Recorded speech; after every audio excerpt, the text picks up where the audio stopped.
Hello అండి, అందరికీ నమస్కారం. ఇప్పుడైతే నేను మీకు వెజిటబుల్ పాస్తా ఎలా చేయాలో చూపిస్తానండి. ప్రాసెస్ స్టార్ట్ చేసేద్దాము. పాస్తా వాటర్ వేసి ఉడకబెట్టుకోవాలండి. వాటర్ వేసినప్పుడు అందులో ఒక 2 డ్రాప్స్ ఆయిల్ వేస్తే పాస్తా అనేది అంటుకోకుండా ఉంటుంది.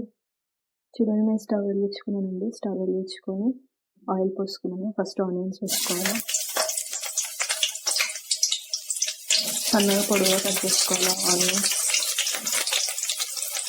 చూడండి, ఆనియన్స్ ఫ్రై అవుతున్నాయి.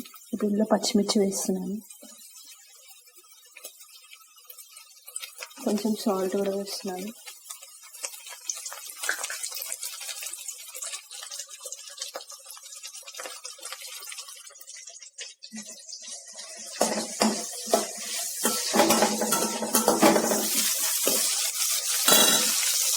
ఇప్పుడు టొమాటో వేస్తున్నానండి.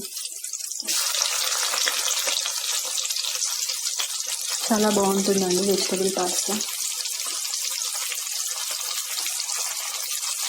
మళ్ళీ టొమాటో కూడా ఫ్రై అయిపోయిందండి.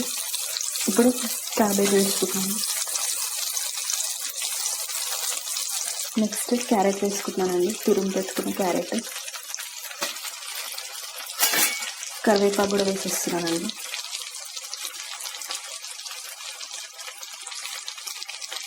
చూడండి, ఇందులో ఒక స్పూన్ సాల్ట్ వేసుకున్నానండి.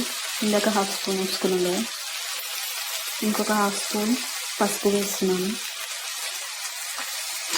కొంచెం మిరియాల పొడి అండి, కలిపేసుకోవాలి. చూడండి, ఇది ఫ్రై అయిపోయిందండి. ఇప్పుడు ఉడకబెట్టిన పాస్తా వేసుకోవాలి. చూడండి, ఉడకబెట్టిన పాస్తా వేస్తున్నానండి. కలుపుకుంటాను. చూడండి, ఫైనల్గా అయితే యమ్మీ and healthy vegetable pasta ready అయిందండి. నేను ప్లేట్లో వేసి మీకు చూపిస్తాను.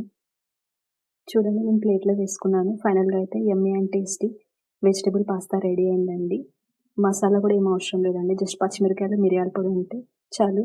చాలా హెల్దీగా, చాలా టేస్టీగా ఉంటుందండి. వీడియో కనుక మీకు నచ్చినట్లయితే ప్లీజ్ లైక్ చేయండి, సబ్స్క్రైబ్ చేయండి. ఏమైనా డౌట్స్ ఉంటే నాకు కామెంట్ చేయండి. చాలా బాగుంటుందండి. ఖచ్చితంగా ట్రై చేయండి వెజిటబుల్ పాస్తా. Thank you.